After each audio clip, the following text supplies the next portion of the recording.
ఈ 2 కొండల మధ్యకి వచ్చాం, పైకి ఎక్కుదామని చూసాం కానీ ఇంకా చూడండి ఇక్కడ గాజు పెయింట్లు అవన్నీ ఉన్నాయి.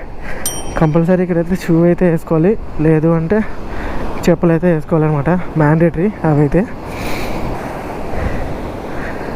ఇవన్నీ ఇక్కడ ఈ మధ్యలో ఏంటంటే ఎవరు దిగడానికి ట్రై చేయరు, ఎందుకంటే ఇవన్నీ చూసారు కదా రాయలు ఎలా ఉన్నాయో. చూడండి ఇది ఎంత హైట్ ఉందో.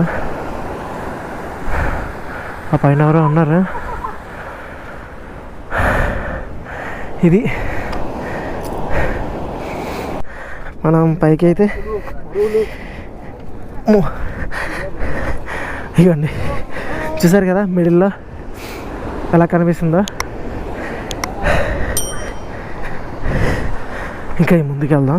పైన అయితే చాలామంది ఫొటోస్ దిగుతున్నారు, కాకపోతే మనకి ఫోటో దిగే క్లైమేట్ అయితే అయిపోయింది, కంప్లీట్ అయిపోయింది. జస్ట్ మీకు చూపించడానికి మాత్రమే నేను ఈ పైకి అయితే వస్తున్నాను అనమాట.